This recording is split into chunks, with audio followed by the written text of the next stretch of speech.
Halo Sobat Cikomper, kali ini kita bakal nyeritain alur cerita dari film yang berjudul Mr. Billionaire. Film yang dikemas dengan nuansa komedi ini menceritakan tentang seorang pria yang tiba-tiba kaya mendadak alias menjadi sultan. Eits, jangan senang dulu, karena semua itu harus melewati beberapa syarat-syarat yang ditentukan loh. Bagaimana keseruan ceritanya? Yuk kita gaskan aja guys. Film tertuju pada seorang pria bernama Wang Du yang membanggakan profesinya sebagai kiper hebat. Padahal skillnya sangat biasa-biasa aja. Sedang berbicara dengan seorang pria yang mengetahui banyak tentang diri Wang Du, yang dulu pernah menggigit seseorang saat bertanding dan diskor, kemudian bermain sepak bola wanita, membuat masakan Jepang, bahkan mengetahui saat Wang Du jadi model telanjang. Namun Wang Du mengelaknya dengan mengatakan kalau itu adalah hanya sekedar hobi. Konyol emang. Sebenarnya pria tua itu mempunyai maksud lain untuk menyuap Wang Du dengan memberikan sejumlah uang 200.000 yuan supaya Wang Du meloloskan 3 gol saat jadi kiper di pertandingan nanti. Namun Wang Du menolaknya dengan alasan ingin menjaga sportivitas, tetapi hal itu tidak berbanding lurus dengan kenyataannya. Karena kenyataannya dia bukan kiper yang hebat dan tetap saja gawang yang ia jaga kebobolan dengan skor 5-0 tuh. Hal itu membuat pihak lawan berterima kasih dan berpikir kalau Wang Du telah menerima sogokannya. Sumpah demi apa ini orang kocak banget ya.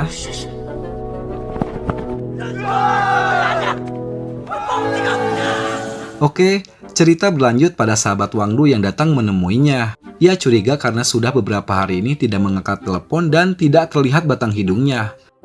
Saat sampai, dia melihat dari celah pintu kamar posisi kaki Wang Du seperti mau gantung diri. Lantas ia mendobrak pintu kamar itu. Tapi yang terjadi, Wang Du hanya sedang memasang lampu saja. Kedatangan sahabatnya itu ternyata mengajak Wang Du untuk meminta maaf pada pelatihnya. Karena ia yakin kalau pelatih bakal memaafkan dan tidak akan memecat Wang Du dari tim. Namun setelah bertemu pelatih, kenyataan gak seperti dibayangkan. Wang Du dipecat dan posisi kiper digantikan oleh seekor anjing.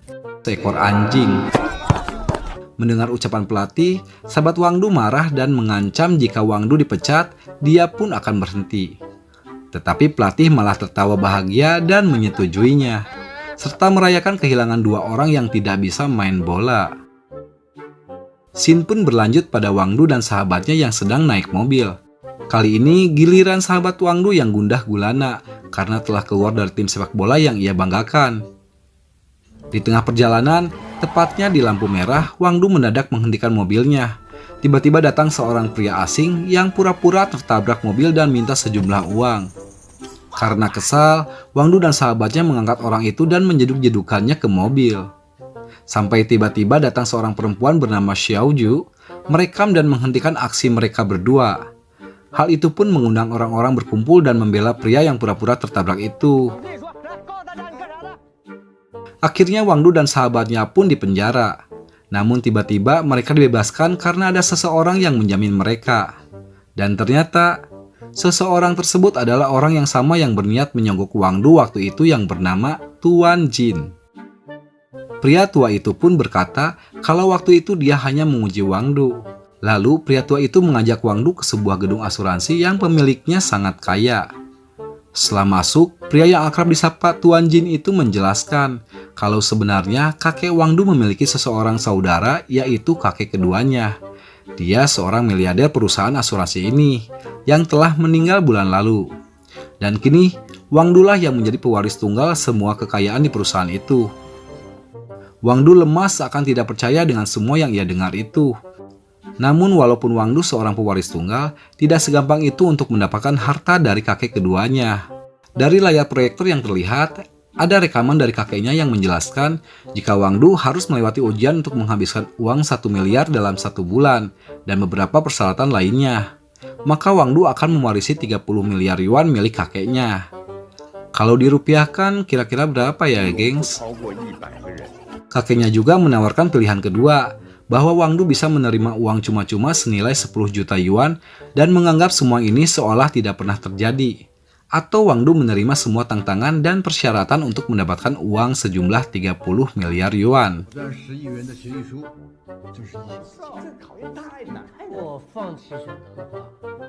Gak dipikir-pikir lagi, Wang Du menerima semua tantangannya dan sanggup menghabiskan uang 1 miliar yuan.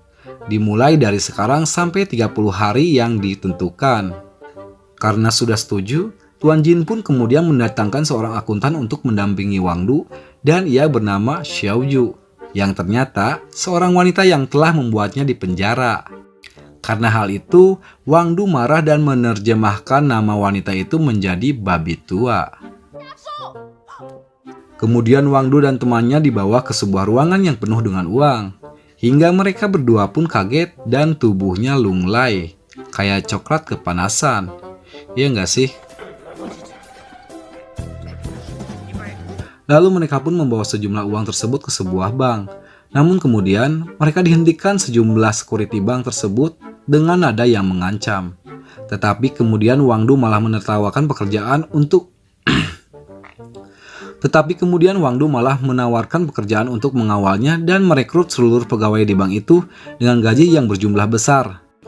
Hal tersebut membuat sahabatnya Wang Du gak paham sama rencana yang Wang Du jalankan.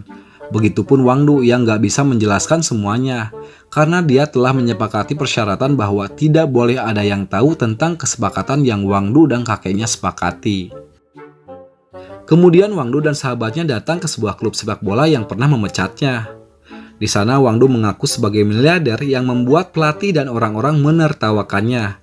Namun tanpa basa-basi, Wang Du memberikan uangnya untuk membeli tanah di wilayah itu beserta tim yang tidak mempercayainya.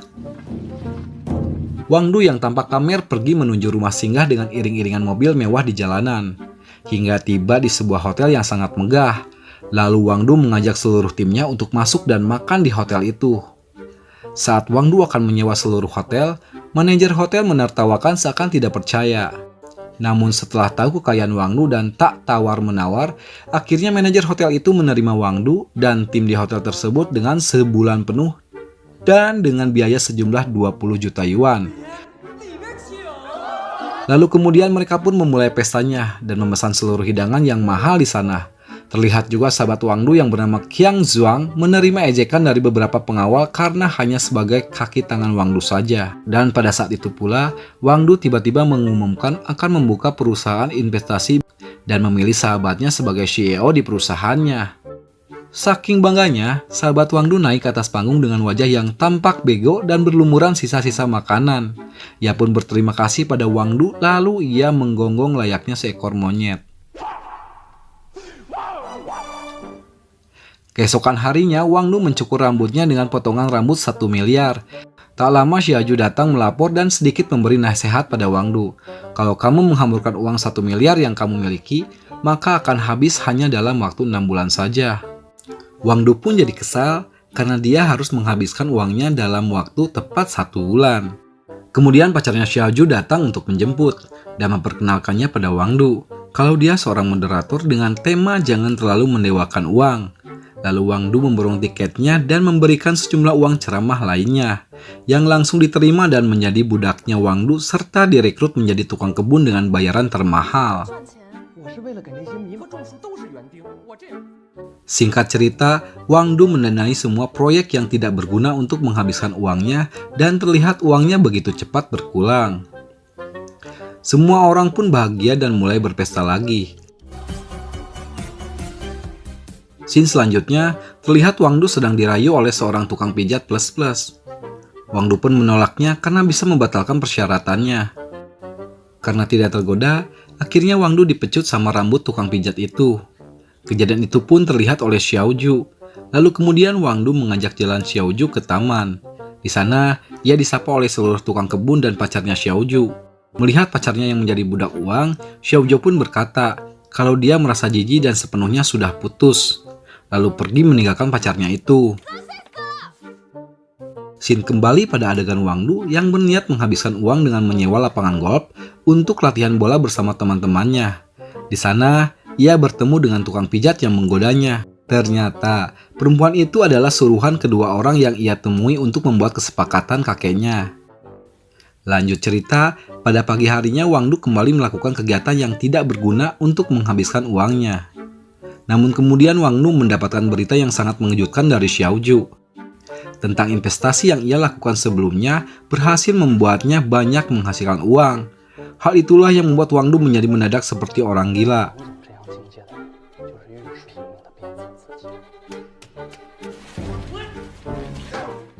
Malam harinya Wang Du pun berniat membakar uangnya.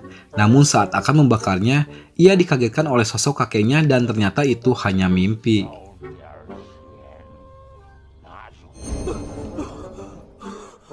Kemudian Wang Du dikagetkan oleh sahabatnya yang memperkenalkan seseorang yang bernama Big Brain. Setelah berbincang, Wang Du akhirnya memberikan gaji serta keuntungan 10% yang dihasilkan. Dan untuk merayakan kerjasamanya, Wang Du ingin menyalakan kembang api. Padahal kenyataannya Wang Du hanya ingin menghabiskan semua sisa uangnya itu. Malam itu juga merupakan hari ulang tahun Xiaoju, dan dia merayakannya dengan solo karir.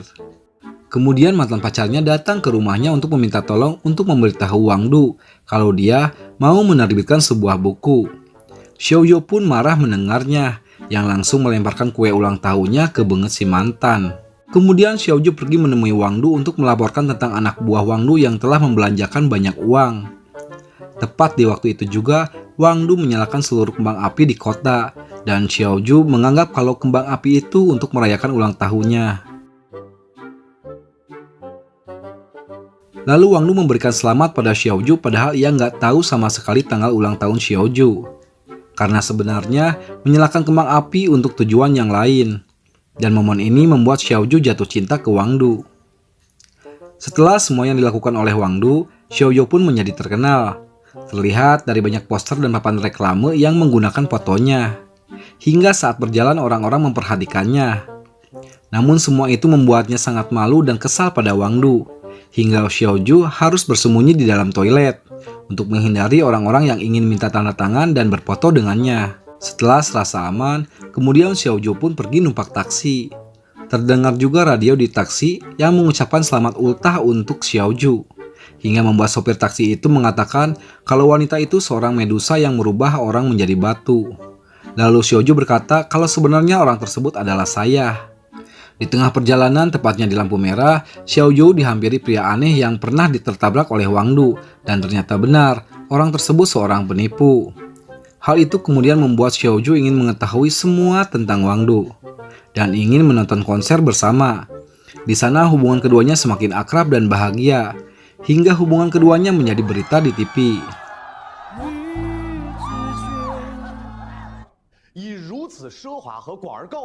Hal itu kemudian membuat kedua orang yang menyepakati perjanjian kakeknya mempunyai niat buruk terhadap Wang Du. Dengan cara merekrut mantan pacar Xiaoju untuk bekerja sama dan menceritakan semua rahasia Wang Du yang sebenarnya. Di awal dia menolak kerjasamanya, namun lagi-lagi karena uang, dia pun mau untuk bekerja sama. Kampret emang nih orang. Scene selanjutnya ketika Wang Du bersama timnya sedang berpesta, dia dikagetkan oleh sahabatnya yang mengatakan kalau dirinya mendapatkan uang 1 miliar yuan dari hasil menjual gedung yang pernah ia beli. Hal itu membuat Wang Du terdiam seketika dan memikirkan caranya untuk menghabiskan uang tersebut. Kemudian Wang Du pun mulai membuka bisnis asuransi lemak untuk menghabiskan uang miliknya. Namun idenya ditolak oleh Tuan Yin dan Lai karena beranggapan telah melanggar kesepakatan yang dibuat. Namun Tuan Yin mengatakan kalau itu tidak melanggar kesepakatan dan bisnisnya masih bisa dilanjutkan. Dan usaha Wang Du tersebut membuat orang-orang di seluruh kota jadi rajin berolahraga.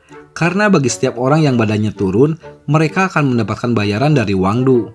Dan benar, uang Wang Du mulai berkurang. Berkat bisnisnya, Wang Du mendapatkan penghargaan sebagai dermawan di kota itu. Lalu Wang Du melakukan sambutan dan meminta semua warga kota untuk mendukung tim sepak bolanya yang akan bertanding melawan tim Heng Tai. Singkat cerita, tibalah pertandingan. Terlihat Wang Du bersama timnya datang menggunakan helikopter yang membuat pendukungnya langsung bersorak. Kemudian pertandingan pun dimulai. Dan sahabatnya Wang Du mulai melakukan strateginya hingga jagoan di tim lawan mendapatkan kartu merah. Namun usahanya itu nggak berhasil karena tim Wang Du masih saja kebobolan hingga 8-0. Di babak selanjutnya, Tim Wang Du menggunakan taktik tarian lingkaran ular yang mereka pelajari di hotel. Sekilas taktiknya berhasil, namun tetap saja masih aja kebobolan. Di tengah pertandingan, Xiaoju menemui mantan pacarnya yang sedang menonton dan langsung menagih saldo sewa tanaman. Namun mantan pacarnya malah bilang kalau Xiaoju hanya dimanfaatkan oleh Wang Du dan menceritakan semua rahasianya. Kembali ke pertandingan, semua pemain dari tim Wang Du akhirnya tumbang karena menjaga gawang supaya nggak kebobolan. Kocak emang.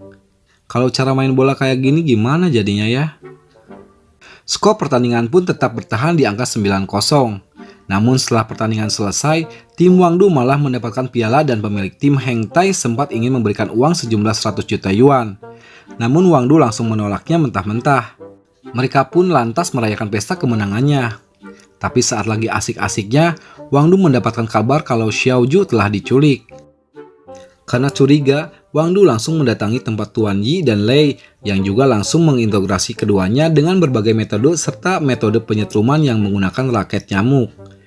Kemudian dua orang itu mengaku kalau mereka tidak menculiknya, melainkan itu ujian untuk Wang Du dari Tuan Jin untuk mengetahui apakah Wang Du bisa merelakan uang 30 miliar untuk melanggar kontrak dengan membayar 10 juta yuan sebagai tebusan Xiaoju. Karena otaknya yang agak ngaco, Wang Du malah berkarukeria bersama Tuan Yin dan Lei. Ya, mungkin untuk menghilangkan keputusasaannya deh. Dan setelah itu, Wang Du pun mendatangi para penculik untuk menyerahkan uang 10 juta yuannya untuk membawa Xiaoju. Dia pun menangis meratapinya. Namun ternyata, hal itulah yang membuat Wang Du berhasil lolos dari ujian yang diberikan Tuan Jin. Kemudian Tuan Jin memutar rekaman dari kakeknya Wang Du. Awalnya salah putar rekaman, namun setelahnya rekaman kakeknya pun muncul. Di akhir rekaman, kakeknya mengatakan kalau ada sebuah rahasia yang akan diungkapkan oleh Tuan Jin. Tuan Jin berkata, kalau sebenarnya ia adalah istri dari kakeknya Wang Du yang juga seorang gay. Wang Du dan Xiaoju pun kaget. Singkat cerita, Wang Du dan Xiaoju pun menikah. Mereka berdua juga menghadiri acara dengan perut Xiaoju yang tengah hamil untuk menyumbangkan seluruh kekayaan miliknya. Namun saat akan mendatangani surat tersebut, bayi dalam perut Xiaoju menendang-nendang. Itu pertanda kalau anaknya menolak harta tersebut. Kemudian Wang Du dan Xiaoju merubah kesepakatan untuk mengambil sedikit kekayaannya untuk anaknya nanti. Lalu Wang Du menuliskan di sebuah kertas kebutuhan anaknya dari bayi hingga nanti dewasa, dengan catatan yang begitu panjang banget. Film pun tamat. Emang rezeki seseorang tuh nggak bisa diukur oleh manusia ya. Semoga aja kita semua diberikan rezeki yang melimpah. Jangan lupa subscribe ya. Terima kasih.